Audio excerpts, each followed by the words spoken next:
허환구의 라디오 오늘. 여러분 안녕하십니까, 허환구입니다. 주민의 괴롭힘에 시달리다가 끝내 극단적인 선택을 한 서울 강북구 아파트 경비원 고 최희석 경비노동자 추모 모임이 오늘 기자회견을 열고 가해 의혹이 제기된 50대 주민을 상해와 협박, 모욕 혐의로 고발했습니다. 경비원에 대한 갑질과 폭행, 가해자는 끝내 고인에 대한 사과도 하지 않고 있죠. 고인의 형은 동생의 발인을 이틀이나 미뤄가면서까지 가해자의 사과를 기다렸다고 합니다. 와서 잘못했다고, 죄송하다고 그 말 한마디만 해달라. 그런데 가해자는 끝내 이 말마저 외면을 하고 있습니다. 경비원에 대한 갑질과 폭행, 비단 이번 사건만이 아니고 어제 오늘 일도 아닙니다. 죽음으로 억울함을 호소할 수밖에 없는 현실. 이제는 더 이상 이렇게 억울한 죽음이 없도록 우리 사회가 바뀌어야겠습니다. 5월 13일 수요일 라디오 오늘, 광고 듣고 시작합니다.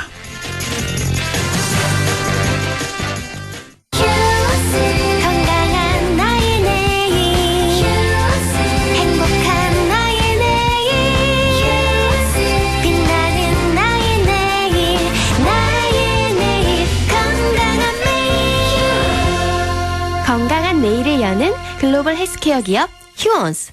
청량리역 바로 앞 GTX-C 추진으로 강남을 빠르게. 당신의 교통이 청량. 백화점과 마트를 걸어서 당신의 생활도 청량. 청량리역 초역세권 주거용 오피스텔 힐스테이트 청량리 더 퍼스트. 5월 오픈 예정. 1833-4861 현대 엔지니어링.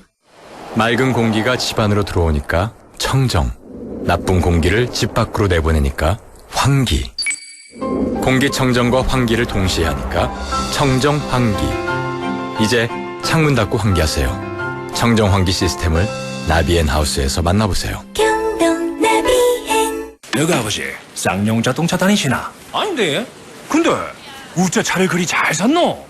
5월은 가족의 달이니까 가족 같은 고객에게 혜택을 팍팍! SUV 전차종 최대 10% 할인 또는 60개월 무이자 할부까지. 놓칠 수 없는 기회를 지금 바로 쌍용 자동차 전시장에서 일부 차량이 하나며 조기 마감될 수 있습니다.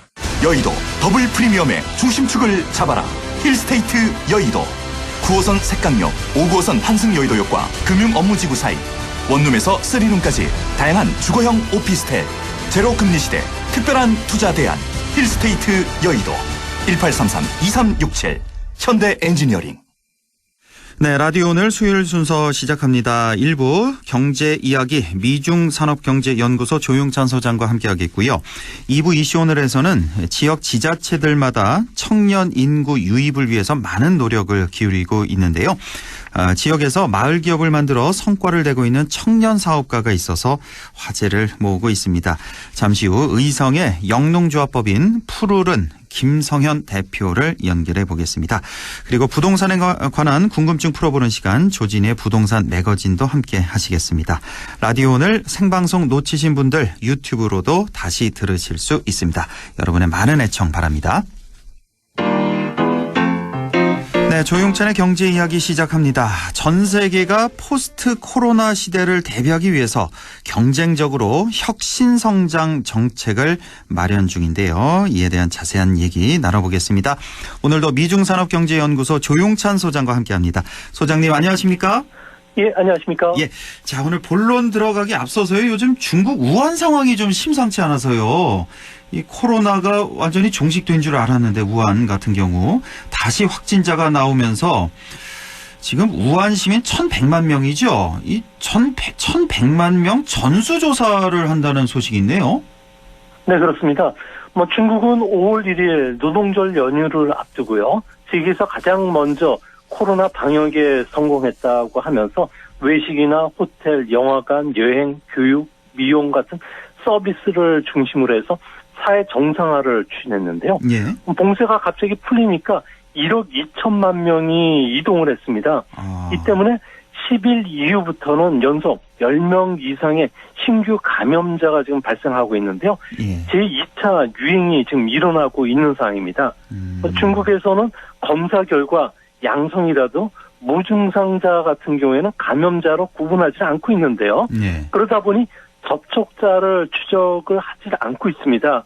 이 때문에 감염 경로가 불분명한 2차, 3차 감염자들이 지난 2주간 7개 지역에서 속출했는데요. 예. 그중에서 가장 심각한 지역이 우한 지역입니다. 예. 이 때문에 중국 정부는 서둘러서 우한시 1,100만 명에 대해서 감염 여부를 검사하는 핵상 검사를 실시하기로 했는데요. 예. 문제는 10일 이내에 검사를 마치려면 하루 110만 건 이상의 검사를 해야 되고요. 그러니까요. 또 키트의 정확도가 30% 내이기 때문에 과연 제대로 된 방역이라든지 감염자를 색출하기 어렵다는 점에서 이번에 서둘러서 봉쇄를 풀었던 데 따른 경제 사회 정상화를 추진했던 거에 따른 후폭풍이 앞으로 만만치 않을 것으로 보여집니다. 걱정이 좀 많이 되네요. 하루에 110만 명씩을 검사를 한다. 그런데 그 진단 장비 정확도가 30%대라고요. 이렇게 되니까 다시 한번 또 창궐 하지 않을까 이런 또 우려가 되고 중국이 이렇게 되면 또 우리한테도 또 큰 영향을 미치게 되니까요. 자, 앞으로 상황 좀 지켜보고 오늘 본론 들어가겠습니다. 자, 이제 중국 전인대가 바로 다음 주네요. 다음 주 금요일 22일 열리게 되는데 여기서는 일단 6% 성장률 목표는 꿈도 못 꾸죠. 지금 뭐 1%, 2% 지금 예상이 되고 있는 상황이고 그래서 6% 성장률 대신에 6대 보장 정책을 발표한다라는 얘기가 있는데요. 이건 어떤 정책입니까?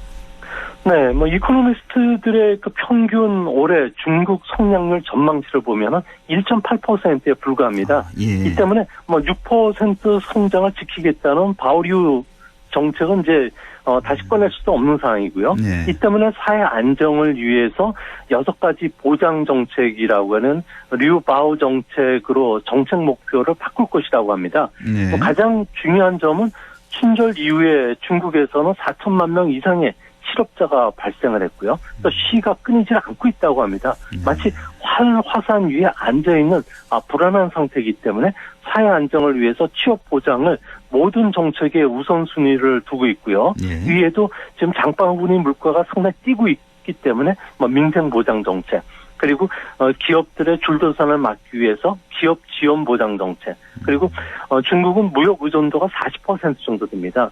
예. 미중 간의 갈등이 길어진다면은 비축 물자도 없는 상태에서 위험해지기 때문에 식량이나 에너지 안전 보장이 우선하고요. 또 공급망 보장이라든지 행정망 보장이 올해 중국 정부가 추진하는 가장 역점 사업이라고 합니다. 아, 그렇군요. 그러니까 원래는 보육입니다. 보육. 여기서 보자, 한자 보자가 뭐 지킬 보자 그거죠? 네, 보다 맞습니다. 지킬 보자. 그래서 그러니까 6을 지키겠다니까 6% 성장을 지키겠다. 보육 정책 대신에 이 한자만 바꿨네요. 6보 정책으로. 그래서 6가지 보장 정책으로 이렇게 목표를 바꿨습니다. 말씀하신 대로 취업 보장, 민생 보장, 기업 지원 보장, 식량과 에너지 안정 보장, 공급망 보장, 행정망 보장 이렇게 6보 정책으로 정책 목표를 바꿀 예정이라는 말씀이시고 자 이렇게 전 세계가 중국의 전인대를 주목하는 중요한 이유가 바로 수출을 대신해서 새로운 성장 엔진을 발표하기 때문인데요. 중국이 발표할 새로운 성장 정책이 어떤 게 있을까요? 네, 초강대국이라는 것은 인구가 많고 국토 면적이 넓거나 자원이 많다고 해서 되는 건 아닙니다. 역사상 초강대국을 보면요. 풍부한 인프라 시설을 활용해서 누구보다도 값싸고 양질의 제품을 공급해주면서 국제 표준을 많이 갖고 있는 나라가 초강대국이었습니다. 국제 표준. 산업혁명 시절에 영국은 세계 조선 건조량, 섬유 생산량은 세계 1위였고요. 제1차 세계대전 이후에 미국은 자동차, 항공기, 철강, 석유화학 같은 중후장대한 산업뿐만 아니라 IT 제품과 같이 혁신적인 제품을 값싸고 대량 공급해주면서 세계는 미국 표준을 거부감 없이 받아들이면서 유일한 초강대국이 됐던 겁니다. 네. 이 때문에 중국 같은 경우에도 미국을 제치고 패권국가가 되려면은 이런 기술적 표준이 많아야 되기 때문에 지금까지 중국이 써왔던 중국 제조 2025라는 제조 강국의 꿈보다는 이제는 좀 야심을 넓혀서 중국 표준 2035 전략으로 180도 바꿨는데요. 예. 이 때문에 앞으로 5G 통신이라든지 인공지능, 그리고 감시 카메라, 산업용 로봇, 자율주행 자동차와 같이 제4차 산업혁명과 관련된 핵심 산업을 중심으로 해서는 중국이 이제 글로벌 스탠다드를 육성하겠다고 본격적으로 야심을 드러낸 것입니다. 네, 그러니까 중국이 발표할 새로운 성장 정책은 한마디로 첨단 산업 분야에 있어서 세계 표준, 국제 표준을 선점하기 위한 전략이다. 이렇게 보면 되겠네요. 그러니까 앞으로 첨단 산업, 미래 산업에 투자를 하겠다. 이런 얘기고. 중국뿐만이 아니라요. 우리도 그렇고 미국 등 대부분 선진국들도 역시 혁신 성장의 교두보를 확보하려는 이런 무한 경쟁에 들어간 상태인데, 그렇다면 우리나라는 중국의 맹추격을 막아내기 위해서 어떤 정책을 추진해야 될까요? 네, 국가 표준을 만든다는 것은 다른 나라 제품들이 국내 시장에 들어와서 점유율을 갉아먹는 것을 막는 것도 있지만 또 공격적인 도구도 되기도 하는데요. 이 때문에 우리나라도 한국판 뉴딜 정책을 지금 마련해서 디지털 인프라 구축, 그리고 비대면 산업 육성, 그리고 사회 인프라와 관련된 그 디지털화라는 세 개의 분야의 혁신 프로젝트를 추진할 계획을 갖고 있는데요. 아무래도 기술 패권 경쟁에서 세계 표준을 만들기 위해서는 특허 신청 건수도 많아야 되겠고요. 하이엔드 제품의 시장 점유율이 높아야 되기 때문에 우리는 중국에 추월당하지 않으려면은 R&D 투자를 상당히 더 늘려야 되겠고요. 늘리지 않고 우리가 여기에 안주한다면은 메이드 인 코리아가 메이드 인 차이나에게 역전당할 수밖에 없기 때문에 우리 정부의 고민도 그만큼 깊어질 것으로 보여집니다. 네, 역시 중국의 추월을 막으려면 첨단 산업 분야에 있어서 R&D 투자를 늘려야 한다. 이런 말씀이시고. 자, 그렇다면 이제 미중 간 무역 전쟁 있잖아요. 이것도 이제는 기술 패권 전쟁 시대로 들어간다. 이렇게 볼 수도 있겠네요. 네, 지금은 들어가 있다고 보여집니다. 중국 같은 경우에는 국제적 비난을 받고 있지만 코로나 바이러스 대응 과정에서 자신들의 그 대처 방법이라든지 그 방역 대응을 글로벌 스탠다드로 채용해달라고 요구를 하고 있는데요. 그러니까 차이나 방역이 이제 국제 표준이 될 뿐만 아니라 현재 백신 개발에도 뛰어들고 있기 때문에 국제 표준을 백신을 중심으로 해서 만들한다면은 차이나 스탠다드 작업은 앞으로 명분을 가지면서 하이테크 산업으로 급속도로 이행을 할 것으로 보여지는데요. 이렇게 되면 미국과의 패권 전쟁이 본격화될 가능성이 크고요. 미국은 그대로 호락호락하게 중국에 넘겨주지 않기 위해서 새로운 규제를 강화시킬 거고, 그러다 보면 이제 미중 간의 무역 전쟁은 본격적인 기술 전쟁으로 단계로 넘어가면서 앞으로 양국 간의 전방위적으로 치열한 패권 다툼이 일어나지 않을까 보입니다. 그렇군요. 첩첩산중이네요. 앞으로 이 미중 간의 무역 전쟁, 기술 전쟁은 당분간은 끝나지 않을 것 같습니다. 자, 중국 전인대에서 가장 큰 이슈가 바로 신형 인프라 건설이라고 하던데요. 지난 한 달간 바이두의 검색 상위를 차지할 정도로 관심이 아주 높다고 하는데, 기존의 인프라 건설하고요, 신형 인프라 건설 어떻게 다른 겁니까? 네, 기존의 인프라 건설 같은 경우에는 아무래도 도로나 공항, 교량, 철도 같은 쪽에 건설을 하다 보니까 돈을 투자하면은 수요도 늘어나고요, 성장률도 높아지기 때문에 그동안에 상당히 선호를 해왔습니다. 문제는 이런 공공자본 물량이 무려 48조 달러 정도로 세계 1위로 크게 늘었지만 실질적인 경제 인프라 질이죠. 과학기술이나 교육, 문화, 의료, 환경보호 쪽과 관련해서는 세계 28위 정도이기 때문에 선진국 진입에 걸림돌이 됐다는 겁니다. 이 때문에 앞으로 투자 방향을 신형 인프라라고 하는 스마트 경제, 그리고 디지털 경제 시대에 맞게끔 5G 기지국 건설이라든지 초고압 송전망 건설, 그리고 도시간 철도 건설, 신에너지 자동차 충전 시설, 빅데이터 센터, 인공지능 이런 쪽에 이제 중점적으로 투자를 하면서 이것을 기반으로 해서 다양한 산업의 융합과 관련된 제품을 중국이 세계 1위 내지 국제 표준을 만들겠다는 야심찬 계획입니다. 아, 그렇군요. 그러니까 중국의 현재 인프라는 뭐 양적으로 보면 세계 1위지만 질적으로 보면 그렇지 않다는 말씀이시고, 그래서 앞으로 신형 인프라에 투자하겠다. 예를 들어 뭐 5G라든지 뭐 고속철도 분야도 있겠고 빅데이터 등등 인공지능 등등 이런 신사업을 추진한다는 말씀이시고요. 중국이 갑자기 이렇게 신형 인프라 사업을 국가정책 최상의 목표로 삼고 또 정책 총동원령까지 내린 이유, 그만큼 미래 산업, 첨단 산업에 투자하겠다 이렇게 보면 되겠네요. 네, 궁극적으로 이제 외형상 보여지는 것은 아무래도 첨단 산업을 통해서 패권 국가가 되겠다고 하지만 속내를 보면은 자신들이 상당히 걱정스러운 점은 서방 국가들이 코로나 바이러스 이후에 중국과의 디커플링에 나서고 있다는 점이 압박으로 작용하지 않았나 보여집니다. 이 때문에 서둘러서 스마트 경제나 디지털화로 빨리 추진을 해서요. 정보 인프라, 융합 인프라, 혁신 인프라로 경제를 업그레이드 시킨다는 겁니다. 서방 국가들이 중국과 디커플링에 나선다는 말은 그 예전과는 다르게 이제 뭐 거래를 그렇게 하지 않겠다 이렇게 봐도 될까요? 그러니까 국제 공급망에서 중국을 제외시키고요. 예. 아무래도 그 리쇼링이라 그래서 중국에 들어가 있는 외자 기업들이 본국으로 환류하는 이런 작업들을 속도를 내겠다는 겁니다. 선을 긋겠다 중국하고. 네, 그렇습니다. 예. 그러니까 화해같이 중국이 국제 표준을 만드는 산업들 같은 경우에는 아예 미국 시장이나 다른 시장에 접근하지 못하도록 장치를 두고요. 예. 또한 그 화해 장비를 쓰는 기업들은 미국산이나 한국산으로 바꾸면은 보조금을 주겠다는 정책이죠.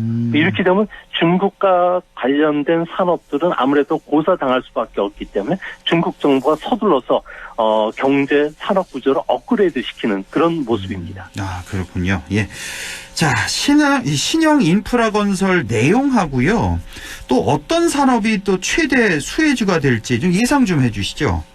네, 신형 인프라 사업들 같은 경우는 부가가치 창출이 높은 산업 쪽에 집중해서 투자하겠다는 건데요. 네. 가장 주목해서 보셔야 될 점은 5G라는 그 정보 인프라 고속도로에 기존 산업을 융합시켜서 새로운 가치를 창출하는 기업들이 이제 속속 나온다는 겁니다. 예. 이런 가치를 창출하지 못하는 기업은 도태당할 수가 있는데요.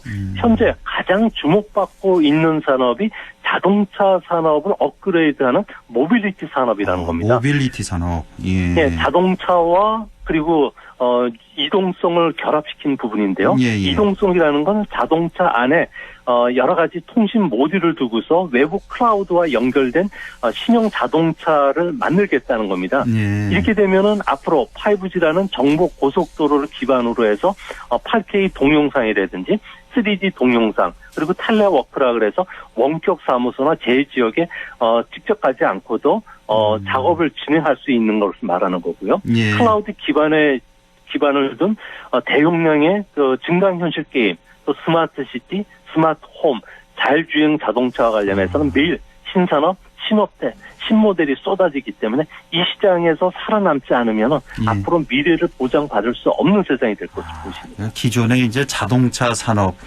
그러니까 이동만 하는 게 아니죠. 우리가 이제 운전하면서 그 시간을 많이 쓰게 되는데 이렇게 자율주행처럼 이동도 하면서 그 시간에 또 다른 또 작업을 또 할 수 있는 그런 산업. 여기 이제 모빌리티 산업이라고 볼 수가 있겠습니다. 자, 이외에도 중국이 국가 전략 사업으로 키우는 그런 산업 중에서 우리나라가 관심을 둬야 할 그런 핵심 산업을 좀 소개해 주시죠.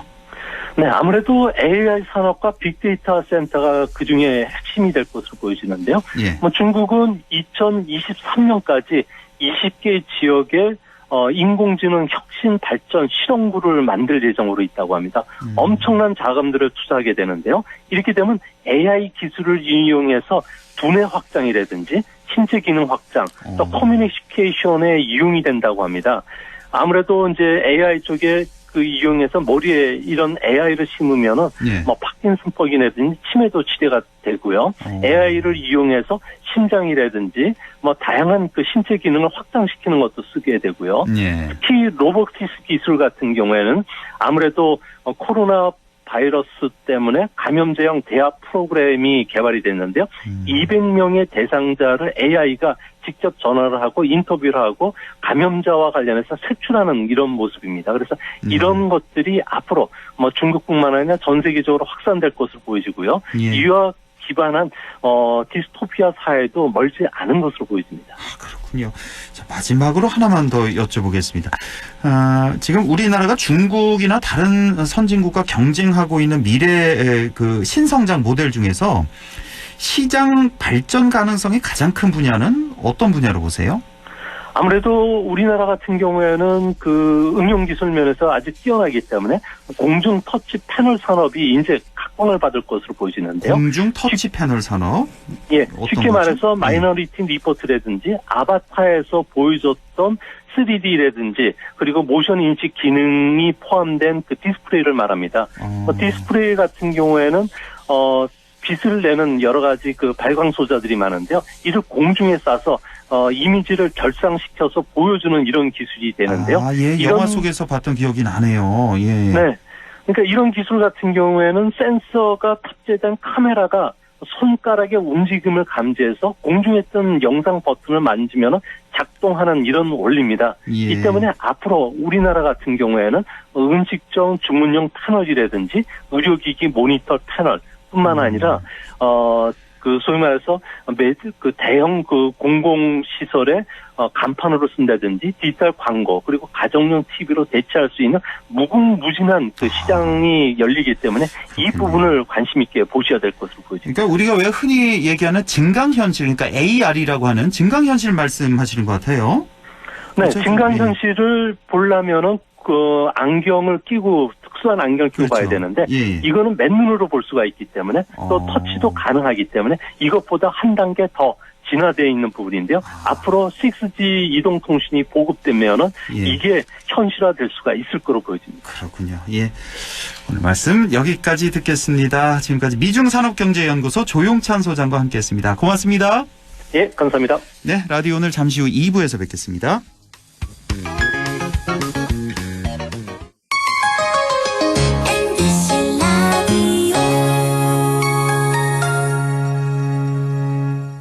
할인점보다 더 실속 있고 편의점보다 더 편리하게 살 수 있는 곳, 시장보다 더 정이 넘치고 백화점보다 더 품격 있는 곳, 이런 곳이 없을까요? 네, 우리 동네 우리 할인점 펀마트가 있습니다. 지난 25년간 항상 고객과 함께한 펀마트. 용상점, 자이점, 신용주점, 사천점에서 새롭게 고객님께 다가갑니다. 홈마트.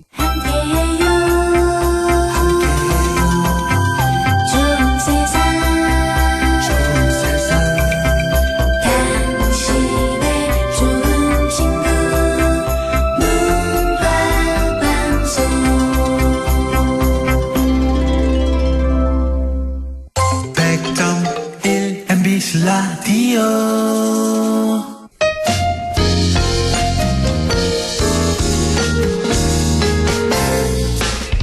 지금 여러분께서는 안동 MBC 시사정보 프로그램 허환구의 라디오 오늘을 듣고 계십니다. 저는 사생결담 강재입니다.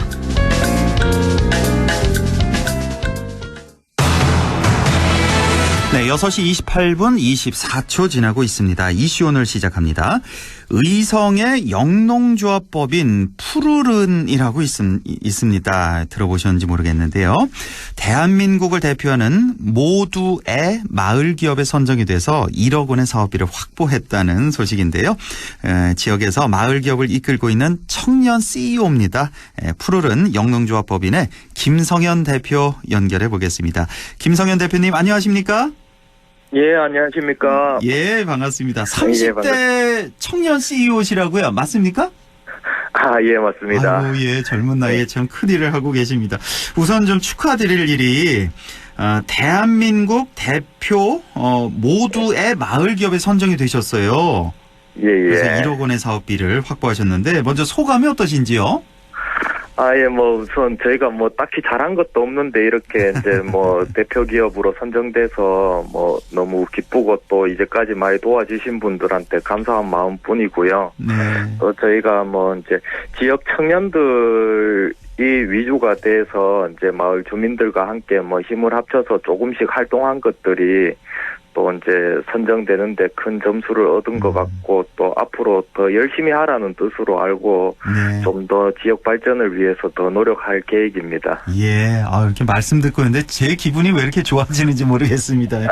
예, 감사합니다. 모두 애 마을 기업이라고 했는데 여기서 애는 사랑 애자 같아요. 모두 사랑하는 애 마을 기업. 이게 무엇인지 좀 설명 좀 해주세요. 예, 이제 행정안전부에서 하는 사업인데 행정안전부에서 이제 매년 마을의 자원을 활용해서 이제 공동체 성장을 계획하는 마을 기업을 선정하고 있습니다. 이제 선정된 기업은 2년에서 3년간 자금이나 마케팅, 컨설팅, 판로 등 다양한 지원을 통해서 집중 기업을 성장시키고 있고요. 요 2년에서 3년 동안 지원을 통해 가지고 이제 성장하고 있는 기업 중에서 이제 또 앞으로 공동체성이 우수하고 또 앞으로 지속 성장할 수 있는 기업들을 요번에 모두의 마을 기업이라는 타이틀을 가지고 이제 대표 기업을 선정해서 좀 더 집중해서 더 성장시키겠다라는 정책이라고 보시면 될 것 같습니다. 그런 정책에 이제 선정이 되셔서 이제 1억 원의 사업비, 작다면 작을 수 있고 크다면 클 수 있는 이런 사업비를 확보하셨습니다. 제가 느끼기에는 아주 큰 돈 같은데. 예, 맞습니다. 이 푸르른 영농조합을 지금 이끌고 계세요. 대표신데. 이 푸르른 영농조합에 대해서도 좀 소개를 해주시죠. 예, 저희 이제 푸르른 같은 경우에는 이제 우리 그 마을 환경이나 아니면 마을 주민들 또 직원들 마음가짐이나 정신 건강 모두를 좀 푸르게 만들자는 의미로 푸르르라는 이름을 가지고 이제 2013년도에 설립된 법인입니다. 저희가 이제 주로 하는 거는 이제 지렁이 사업으로 시작을 해서 농산물 공동 생산, 판매, 그다음에 가공 사업까지 지금 진행하고 있는 상태입니다.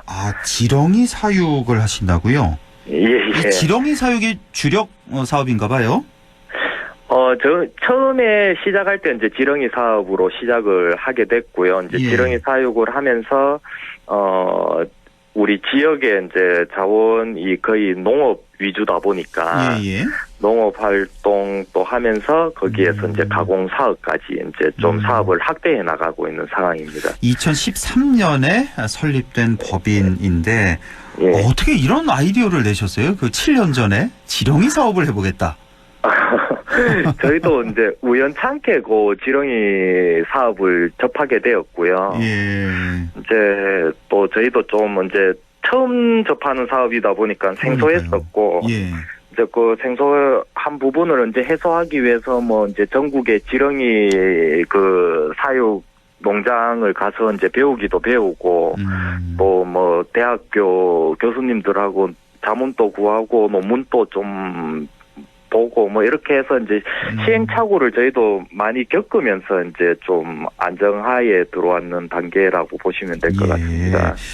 처음 이렇게 지렁이 사육을 하면서 이제 사업을 시작한 건데 좀 생소해서요. 이 지렁이를 그러니까 키워서 그 지렁이를 판매하는 거잖아요. 이게 좀 어떻게 사업이 이루어지는지 좀 소개를 해주세요. 지렁이 같은 경우에는 이제 이제 보통 분들은 지렁이를 키워서 낚시 미끼로 사용을 한다라고 보통은 대부분 생각하실 텐데, 지렁이 활용도가 매우 다양하고요. 이제 주로 이제 그 화장품의 원재료로 이제 지렁이가 사용이 되고. 그래요? 지렁이가 화장품의 원재료로 쓰입니까? 네네네네. 그렇게 이제 원재료로 사용되고, 낚시미끼. 요즘에 이제 우리나라에서는 아직 통과는 안 됐지만, 이제 선진국이나 이제 이웃 나라 같은 경우에는 지렁이가 이제 음식, 그 다음에 약용으로도 이제 사용, 인증이 되어서 우리나라에서도 이제 또 활발하게 그쪽으로도 이제 계속 연구 개발이 되고 있는 상태라서 앞으로도 이제 지렁이 활용도는 좀 많아질 것으로 예상하고 있습니다.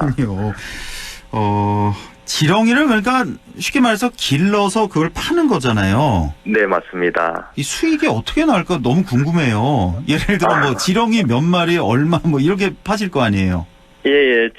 지금 현재 같은 경우에는 지렁이 사육의 매출은 이제 지렁이 판매, 저희가 지금 판매하는 거는 키로에 예. 얼마씩 요렇게 해서 이제 킬로그램당. 예. 킬로그램당 얼마 정도나 돼요? 지금 평균적으로 이제 저희가 계약돼 있는 단가는 한 18,000원 정도 됩니다. 18,000원에 이제 납품을 하시는 거고 소비자가 이제 살 때는 좀 더 비싸게 사겠군요. 네, 맞습니다. 그렇죠. 예. 킬로그램당 18,000원이면 1kg 하려면 지렁이 몇 마리 정도가 들어가야 될지 꽤 많이 들어가야 되겠네요. 보니까. 네, 지렁이가 한 마리에 한 0.3g 정도 계산을 하시면 되니까. 계산은 양은 엄청 많은 양이라고 좀 해봐야겠습니다. 예. 자, 이렇게 대한민국 대표 마을 기업으로 선정됐다는 건 그동안 매출도 많이 내셨고 또 일자리 창출해서 지역 경제에 대한 기여도 인정이 됐다는 뜻 아니겠습니까? 그동안에 어느 정도 성과가 있었습니까? 이제 저희 같은 경우에는 이제 법인 설립한 지 이제 7년 됐고 2019년도 기준으로 봤을 때 이제 매출액은 한 7억 3천만 원 정도 했고 아직 많이 부족합니다만은 그 정도 상태이고요. 예. 저희가 이제 현재 근무하고 있는 직원은 상시 근로자가 6명이고 이제 일용직 근로자가 한 21명 정도 고용이 됐습니다. 예, 그리고 여기서 이제 저희가 이제 좋은 점수를 받은 부분이 이제 상시 근로자 6명이 모두 청년으로 구성되어 있는데 도시 청년들을 우리 지역으로 유입시킨 사례입니다. 이 6명이. 예. 이제 그런 부분과 이제 일용직 근로자는 모두 이제 마을 주민들한테 일자리를 제공해서 이제 마을 주민들의 농가 외 수익을 확보하고 또 이제 지역 경제에도 활성했다는 부분에서 이제 조금 성과를 가져왔다라고 볼 수 있을 것 같습니다. 대단하십니다. 6명의 상시 근로자가 있다고 하는데 다 이제 도시 청년을 지역으로 유입시킨 그런 모델인데 다들 만족스럽게 일하고 있습니까? 모르겠습니다. 이제 최대한 이제 그 청년들이 이제 만족하게끔 이제 복지라든가 이제 일자리라든지 이런 부분을 신경 써서 많이 하고 있는데 서로 입장 차이가 조금은 있겠지만 그렇죠. 최대한 만족을 느낄 수 있게끔 노력하고 있습니다. 사장 입장하고 또 직원 입장은 완전히 다른 거니까요. 예. 자, 김성현 대표께서는 청년 괴짜방 10호점도 운영하고 있다고 들었습니다. 청년 괴짜방도 좀 소개를 해주시죠. 청년 괴짜방 같은 경우에는 이제 경상북도에서 이제 운영하는 프로그램인데, 우리 지자체, 의성군 지자체에서도 이제 외부 청년들을 우리 지역으로 좀 유입하려고 많은 정책과 지원 사업을 펼치고 있습니다. 그래서 이제 그로 인해서 외부 도시 청년들이 이제 지역으로 유입되는 사례들이 이제 지속적으로 증가하고 있는데, 이 반면 또 유입되는 청년이 지역에서 정착하지 못하고 다시 또 재이탈하는 사례들도 빈번하게 일어나고 있거든요. 그렇죠.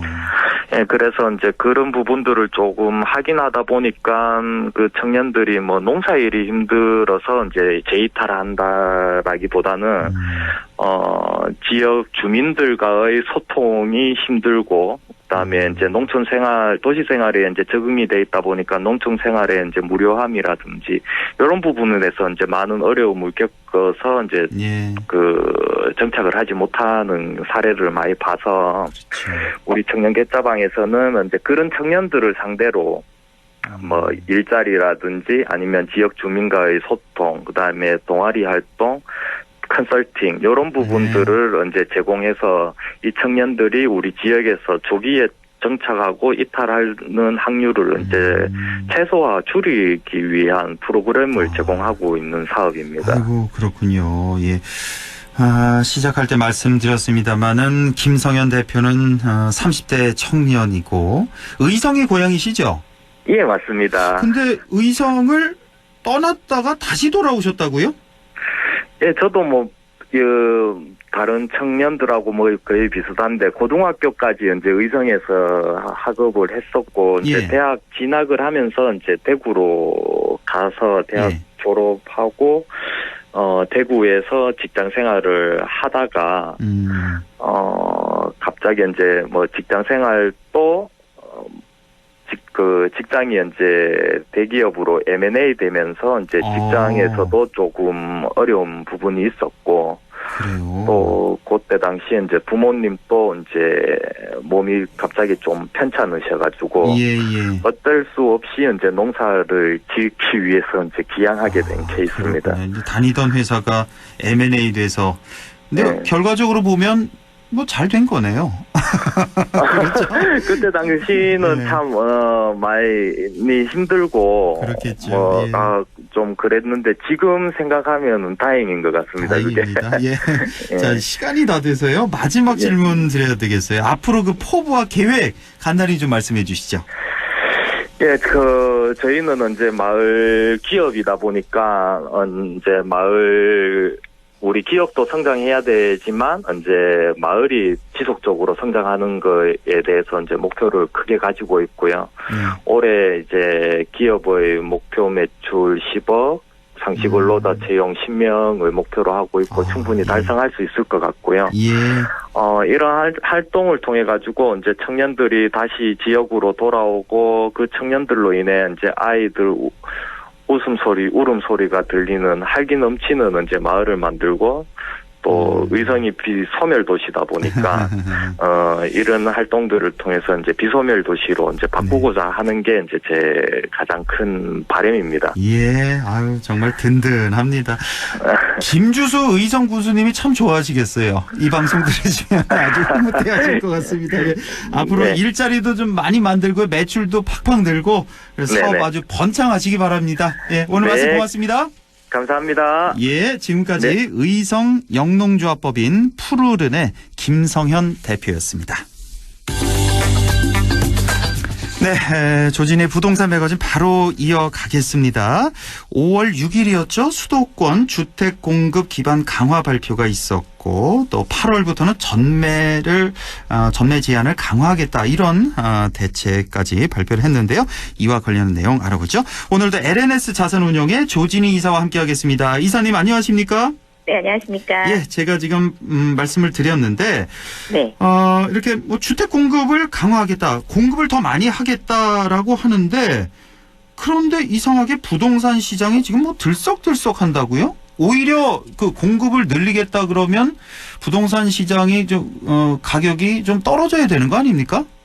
네, 정부가 항상 그런 걸 기대를 하고 정책을 내놓는데 이번에 공급하기로 한 그 지역, 그러니까 서울 지역이 이제 중심이 되는 곳입니다. 근데 많은 사람들이 기대를 했던 용산 철도 정비창하고 서울 시내에서 이제 그 재개발 지역으로 좀 난항이 됐던 거를 서울시 주도 사업으로 간다라는 내용이 되면서 오히려 이 지역을 쉽게 말해서 청약을 할 수 있는 자격을 취득하기 위해서 이사를 해야 된다. 그리고 지금이라도 이 땅 주변에 있는 그 토지나 주택을 사야 된다라는 매수 전향세로 갑자기 바뀌게 됐습니다. 그래서 통상적으로 지금 앵커님께서 말씀하신 것처럼 공급이 늘어나면 그만큼 살 수 있는 사람들이 많아지게 되니까 가격도 안정화가 되고 따라서 이제 그렇게 해서 안정 가격을 유지하고 최근 들어서 강남이나 이런 지역을 중심으로 해서 가격이 떨어졌으니 이게 이제 유지가 돼서 가격을 좀 더 하락시킬 수 있다는 정부의 생각과는 정반대로 지금 움직이고 있는 상황이라고 보시면 될 것 같습니다. 실제로는 이렇군요. 부동산 실제로는.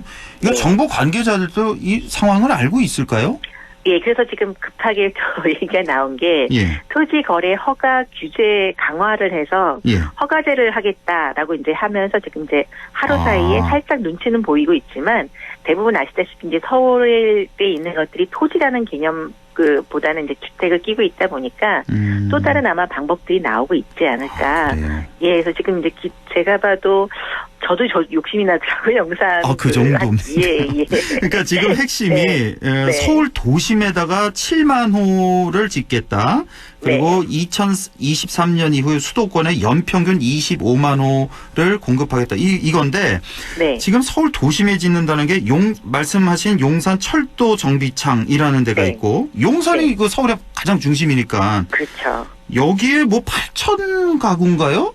짓는다면서요? 8천 세대. 네, 맞습니다. 그중에 이제 5천 세대가 일반 분양분으로 이제 나오는 거다 보니까 아시다시피 이제 강남 웃도라고 하는 것들이 일반 분양을 해봤자 뭐 많아야 60세대, 뭐 100세대 이 정도밖에 안 되지 않습니다. 예. 그러면 청약 통장 자격이 있는 사람이라고 한다면 용산 가장 서울시의 핵심 지역이라고 할 수 있는 용산에 5,000세대라고 한다면 한번 해볼 만하다.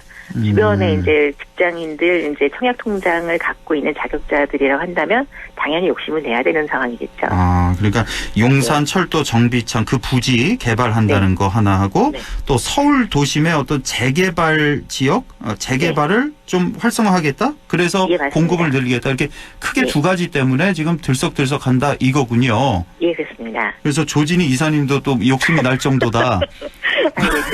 방송에서 이게 많이. 주택 있으시잖아요. 예. 저도 참 공교롭게도 이런 질문을 오늘 너무 많이 받아서. 그래요?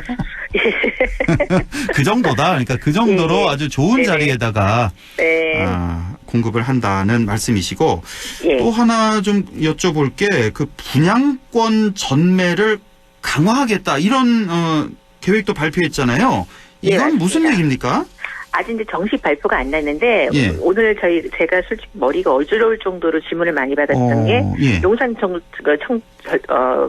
기지창이 이제 23년도부터면 청약 기준을 만들면 어떤 조건이 돼야 되느냐는 질문 하나와 지금 이제 얘기하신 것처럼 8월 이제 전매 강화가 되면 수도권하고 대구, 그러니까 광역시, 지방광역시 최근 들어서 가장 많이 분양률을 올렸던 대구, 대전, 부산이 이제 가장 큰 타격을 입게 되는데요. 문제는 이제 그러다 보니까 이 건설사 분양을 했던 회사들이 하반기 준비를 했던 회사들이 지금 이 도시 지역에 대한 광역시 기준이 뭐냐를 놓고 지금 많이 다툼이 일어나고 있고, 지금 가뜩이나 경기가 안 좋은 상태에서 건설 경기까지 또 정부가 막는다고 한다면 이건 더 나쁜 상황으로 가는 거 아니냐. 그래서 이게 지금 최종적으로 나오기 전까지 너무 꼭지는 정책이 아니라 좀 더 완화되지 않겠느냐 얘기들이 많았던 하루라고 보시면 될 것 같습니다. 이게 정식 발표가 된 건 아니라고요? 예, 그렇습니다. 전 정식 발표된 걸로 알고 있는데 뭐 8월 분양분부터 실행하겠다. 근데 거기서 가장 민감한 내용이 저도 이거를 해당 지자체들이랑 국토부에다 질의를 했는데요. 어떤 내용이냐면 지금 이제 수도권은 결정이 났다라고 보는데 이제 광역시 중에서 용도 지역 내 도시 지역이라는 내용이 있습니다. 그럼 보통 저희 똑같이 국토부에서 그렇게 발표를 했습니다. 토지 이용 규제 정보 서비스에 들어가셔서 토지 이용 계획서 상에 용도 지역의 도시 지역으로 나와 있는 광역시는 전매 제한에 해당됩니다라고 얘기를 했습니다. 저도 똑같이 이제 토지 이용 규제에 들어가서 같은 대구 뭐 대전 광역시 안에서도 보통 저희가 도시 지역은 다 광역시는 이미 도시 지역입니다. 주거하고 상업이. 근데 이제 그 중에서도 이게 도시 계획을 밟아야 되는 도시 지역을 말하는 건지 아니면 표기상에 그 광역시 안에서도 계획 관리라든가 농지로다가 되어 있는 것들을 말하는 건지 그래서 이제 우리가 보통 비도시 지역이라고 얘기를 하는 건지 근데 이미 도시화가 되어 있는 광역시를 가지고 이 도시 지역이라는 거에 대한 구분이 도대체 뭐냐라는 걸 가지고 오늘 참 많이 많았습니다. 그렇군요. 그러니까 수도권 그 수도권 일대는 전매 제한을 강화하겠다는 거 이건 뭐 거의 확정이 된 거고. 광역시가 그러니까 광역시 중에서 예를 들어 대전광역시 내에도 도시 지역이 있고 비도시 지역이 있고 그런 거예요? 예, 그렇습니다. 그래서 원래는 그 토지 이용 계획을 딱 띄워보면 도시 지역, 일반 주거 지역, 뭐 도시 지역, 상업 지역 이렇게 되는 거는 일반적으로 우리가 얘기하는 도시 지역입니다. 근데 이제 광역시 안에서도 뭐 과수원이라든가 아주 논밭으로 되어 있는 것들이 있습니다. 농림 지역도 있고 뭐 기타 등등 그런 데 있죠. 거기는 또 빼냐 마냐 뭐 그거 갖고 하는 거군요. 그렇죠. 근데 이제 또 한 가지 저도 헷갈렸던 부분이 이용 계획상에서 그냥 도시 지역에 주거로 되어 있는 데가 있고 도시 지역이 안 붙어 있고 주거 지역으로 표시가 되어 있는 데가 있습니다. 그럼 이 경우 같은 경우는 도시 지역에 해당되지 않지 않느냐라고 하는 거에 대해서 지금 국토부에서 아직 결정을 못 낸 것 같습니다. 제가 아주 집중을 하면서 듣고 있는데도 많이 헷갈리는데요. 우리 청취자 여러분들은 정말 많이 좀 복잡하실 것 같은데 어쨌든 이걸 좀 더 지켜봐야 된다는 말씀이시고 오늘 사실 왜 법인을 내서 부동산을 뭐 매매하고 이런 내용도 준비를 하셨어요. 그래서 뭐 양도세 중과를 피한다는 등등 해서 이 내용은 좀 놔뒀다가 다음에 좀 말씀해 주시고 지금 우리가 이거 마지막으로 하나 여쭤보죠. 우리가 어떤 지역을 규제하면 오히려 그 지역에 매수세가 집중되면서 가격이 오르고 또 하나가 이제 풍선을 이렇게 누를 때 옆으로 부풀어 오르는 것처럼 이걸 풍선 효과라고 하죠. 상대적으로 그렇죠. 그 주위에 있는 배후 지역이 활성화되는 이런 현상들, 가격이 뛰는 현상들 많이 보는데 네. 이번에도 뭐 비슷한 현상이다 이렇게 볼 수가 있을까요?